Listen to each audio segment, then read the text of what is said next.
Olá, amigos. Voltamos com o quarto e último bloco, relacionado agora a teses de habeas corpus.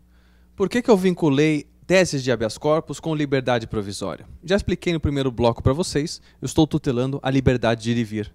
Se eu não consigo com liberdade provisória, eu tenho outros recursos. Quais? Habeas corpus, tá? É uma ação constitucional que serve para tutelar a liberdade de ir e vir do indivíduo.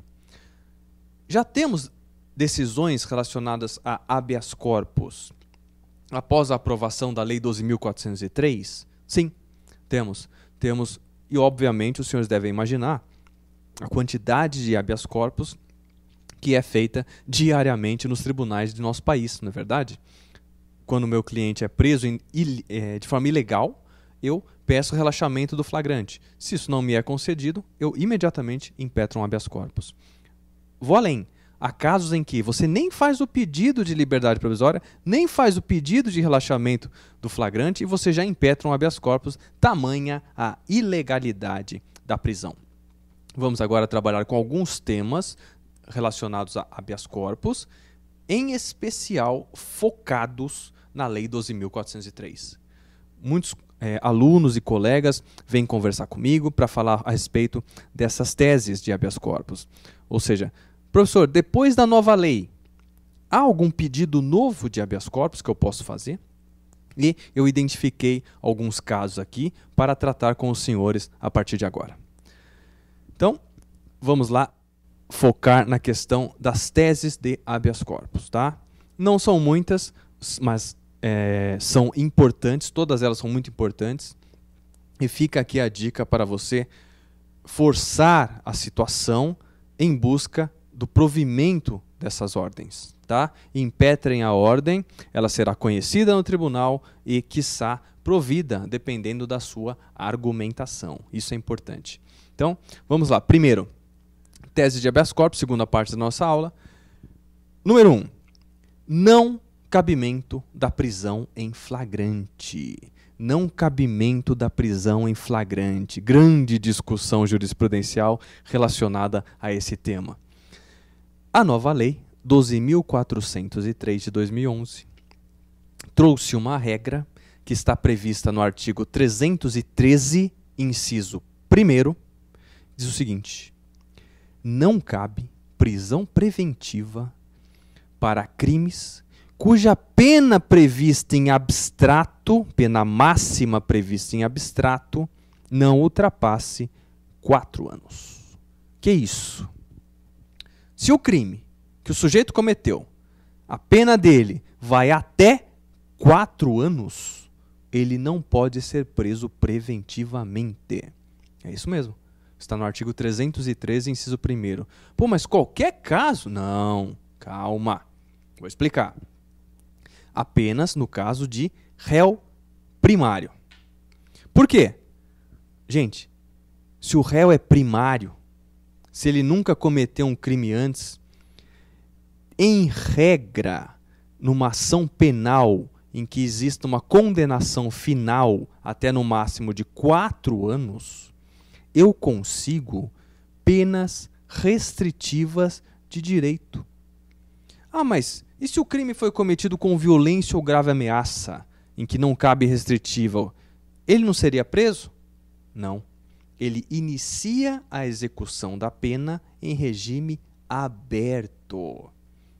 Ou seja, não pode uma medida cautelar ser mais grave do que a pena prevista para o crime. Ou seja, eu pratico um crime. A pena para esse crime é regime aberto. A pena para esse crime é restritiva de direitos. Eu não posso cumprir prisão durante o processo. Entenderam? A lógica do legislador é essa. Proporcionalidade. A sanção final não pode ser mais grave que a sanção processual, tá? Esse é o discurso. Então, se agora o réu é primário, a pena máxima do crime é até 4 anos, diz a lei, não cabe preventiva. Te pergunto, e se o cara for preso mesmo assim, o que eu faço? É a primeira tese de habeas corpus, tá? Foi discutida monocraticamente pelo ministro Luiz Fux no habeas corpus 109.443. HC 109.443, ministro Luiz Fux. Dê uma olhadinha nessa decisão, ela é recente, tá? E aí você vai ver que ali tentou-se colocar em pauta a questão. Ó, não cabe prisão preventiva. O sujeito está preso. Eu vou impetrar um habeas corpus. Ele foi negado no tribunal, ele foi negado no STJ e chegou até o STF, tá? Então, dê uma olhadinha nesse HC, porque a questão é essa. Se o seu cliente está sendo acusado de um crime, pela prática de um crime, cuja pena máxima em abstrato não ultrapassa 4 anos, se o seu cliente for réu primário, ele não pode ser preso preventivamente. Isso está na lei, tá? Se for, primeira tese de habeas corpus. Segunda tese, autoridade coatora sem legitimidade para prender. Autoridade coatora sem legitimidade para prender. Que é isso? Só pode ordenar a prisão de alguém se a lei assim o permitir. Quem? O juiz. O sujeito é preso em flagrante pela polícia. Essa prisão em flagrante em 24 horas vai para o juiz. Se o juiz entender que a prisão foi ilegal, por exemplo, plantaram a droga no carro do cara, isso ficou caracterizado, o juiz relaxa o flagrante. Se a prisão foi legal, a prisão em flagrante foi legal, aí o juiz vai analisar outras duas coisas. É caso de preventiva? Ele tem que analisar o 282, o 312 e o 313, como o Rogério explicou para vocês. Não, não é caso de preventiva. Aí é liberdade provisória, com ou sem fiança. Então, nesse caso, quem pode fazer isso é o juiz. Só que aqui eu tenho uma peculiaridade, e isso pode soltar muita gente. O juiz não pode determinar a prisão preventiva de alguém de ofício durante a investigação policial. Vou além. O sujeito foi preso, começou a investigação na polícia, inquérito policial está rolando. O delegado está chamando o pessoal para ser ouvido, testemunhas, a polícia já foi ouvida, o condutor foi ouvido, o próprio preso foi ouvido. Então, ali, diligências, provas estão sendo produzidas. Vamos supor que o delegado arbitrou fiança. Tudo bem, o cara está solto. E vai o juiz, de ofício, ou seja, sem provocação, o delegado não pediu, o promotor não pediu. Mas o juiz vai lá e fala, determina a prisão preventiva do suspeito durante a fase de inquérito policial. Pergunto, isso é válido? Não. A nova Lei 12.403 e o novo sistema de prisão processual do CPP veda a prisão preventiva de ofício durante a investigação policial. Está vedado, é proibido. Se o juiz, mesmo assim, prendeu o cara, expediu um mandado de prisão para prender o sujeito, é uma prisão ilegal por falta de legitimidade. Aí é a segunda tese do nosso habeas corpus. Temos aqui para exemplificar essa questão de forma contrária, ou seja, o posicionamento do Supremo antes da lei é o HC 98968. HC 98968, o ministro Eros Grau, nesse HC diz o seguinte, o juiz pode sim tranquilamente prender de ofício durante a investigação. Só que agora temos uma lei, a lei veda. Esse posicionamento não pode mais prosperar. Caso o juiz prenda o seu cliente de ofício durante a investigação policial, você pode impetrar um habeas corpus pedindo a sua soltura. Por quê? Porque o juiz não tem legitimidade para fazê-lo durante a investigação de ofício. Legal? Terceira tese. Podemos ir para a próxima. Recorrer em liberdade. Recorrer em liberdade. Eu tenho o HC 106.446 da primeira turma do STF com aplicação de medidas cautelares. Como assim recorrer em liberdade? Vamos lá. Antes dessa lei, inclusive eu diria antes de 2008, tá? Antes de 2008, era muito comum o juiz dar a seguinte decisão. O juiz condena o cara criminalmente na sentença e diz: o réu deve se recolher à prisão para recorrer. Artigo 594 do CPP. Esse artigo foi revogado em 2008. Mesmo assim, alguns juízes continuam determinando a prisão para recorrer, o que é errado. A lei foi revogada. Agora, inclusive, a Lei 2.403 eliminou a chamada apelação deserta. Sabe o que é isso? O sujeito recorre, foge. Antes, a apelação, quando ele fugia após o seu recurso, ela era declarada deserta. Não era conhecida, não era julgada. Agora não. Não existe mais a questão da apelação deserta. Não existe mais a questão de prender o sujeito para ele poder. As duas regras estão, tá? Não existem mais essas regras no ordenamento jurídico. Então, se o juiz condicionar a prisão do seu cliente para permitir o recurso, você pode impetrar um habeas corpus após a prisão, dizendo o seguinte: essa prisão é ilegal, ela é arbitrária, ela contraria a revogação de 2008 do artigo 594 do CPP. Ele pode sim recorrer em liberdade. Em que caso ele não pode recorrer em liberdade? Presentes os motivos que autorizam a prisão preventiva. Estão presentes os motivos da prisão preventiva? Aí tudo bem. Aí não é uma prisão para recorrer. Não é uma prisão decorrente de sentença condenatória recorrível. Não é. É uma prisão preventiva. Não importa a fase do processo. Tá legal? Essa questão é importante. Então temos aqui o HC 106.446, que a primeira turma do STF concedeu a ordem, determinando inclusive a aplicação de medidas cautelares.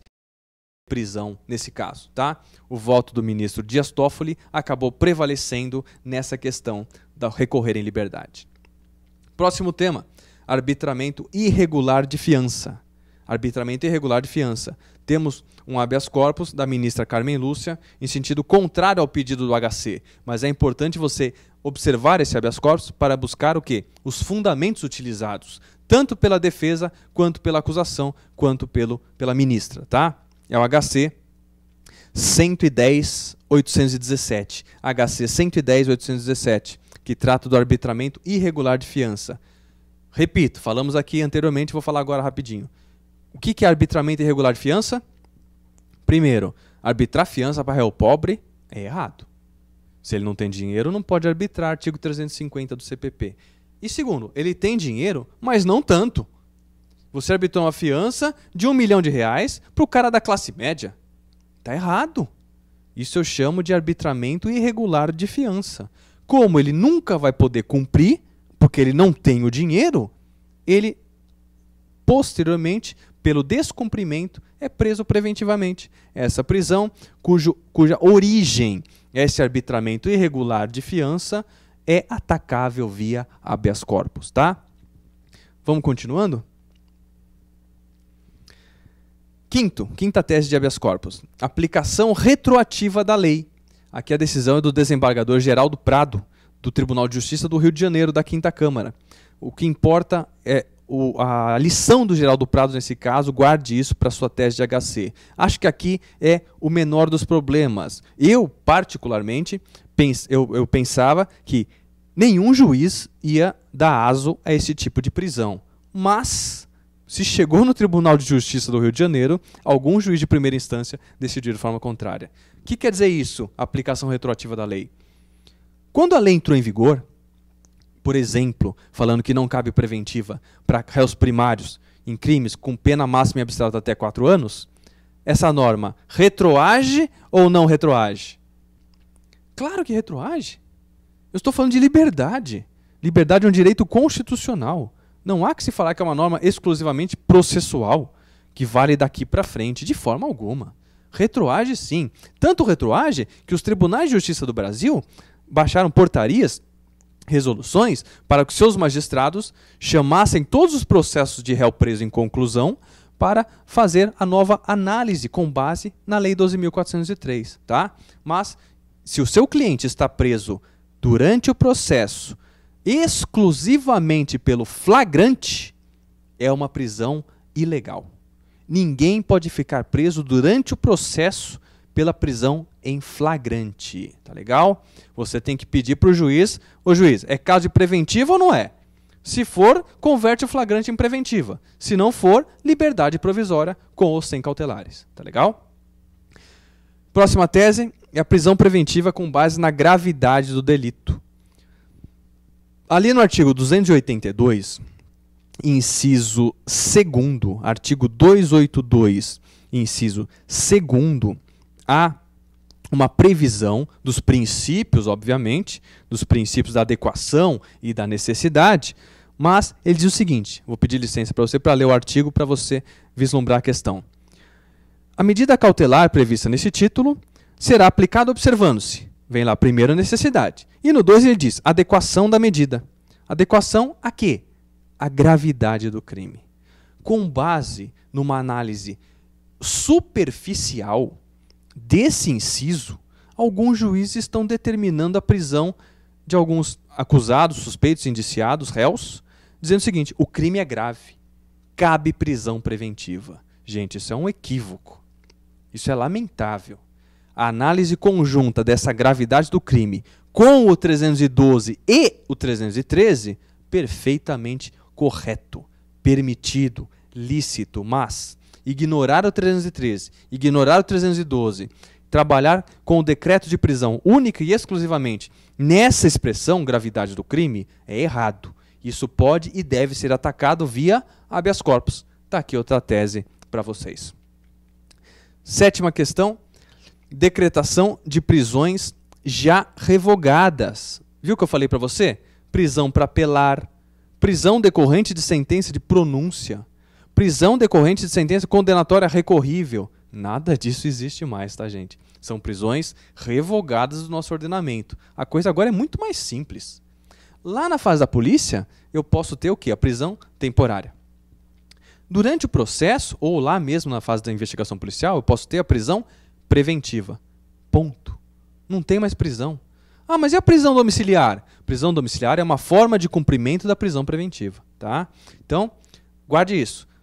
Esse monte de prisões, prisão para pronúncia, para apelar, prisão de sentença condenatória, são prisões ex lege, prisões onde a lei mandava prender após determinada fase do processo. Isso não existe mais. Isso é fascismo, tá? Isso é uma herança fascista. O que existe agora é regras bem claras, cumuladas com adequação e necessidade. Ok? Então, e a 8ª tese que eu trouxe para vocês, para encerrarmos, constrangimento ilegal na prisão por averiguação. Que isso? Quando a pessoa é presa em flagrante e a autoridade policial pede para ela se identificar. Por favor, seu nome, sua qualificação, seus documentos. E ela não se qualifica e não tem documento. Pergunto, como que ele vai saber quem que é aquela pessoa?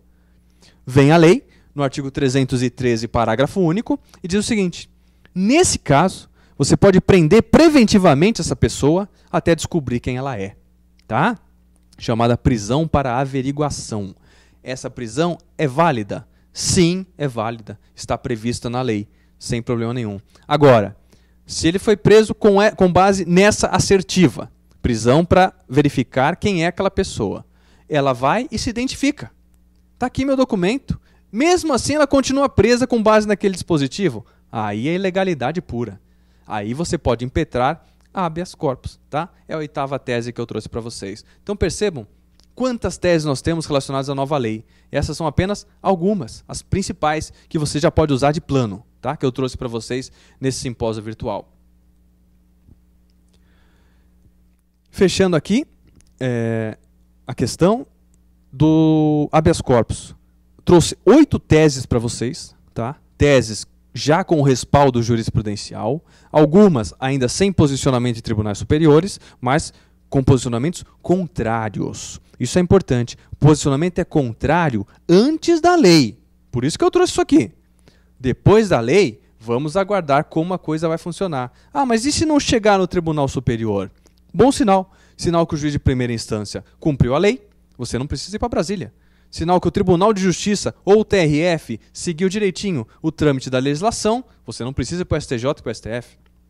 Se chegar lá em cima, significa que as arbitrariedades e as ilegalidades continuam sendo praticadas no nosso país. Cabe a você, aplicador do direito, você, pessoa comum, impetrar um habeas corpus em busca dessas teses, em busca da liberdade de ir e vir da pessoa. Então, pessoal, esses foram os comentários que eu trouxe para vocês. Falamos da liberdade provisória, falamos do habeas corpus. São pontos importantes Espero que os senhores tenham gostado da apresentação, das informações e que elas possam lhe ser muito úteis na sua vida, no seu dia a dia, seja como acadêmico, seja como profissional. Um grande abraço a todos, até uma próxima oportunidade. Tchau.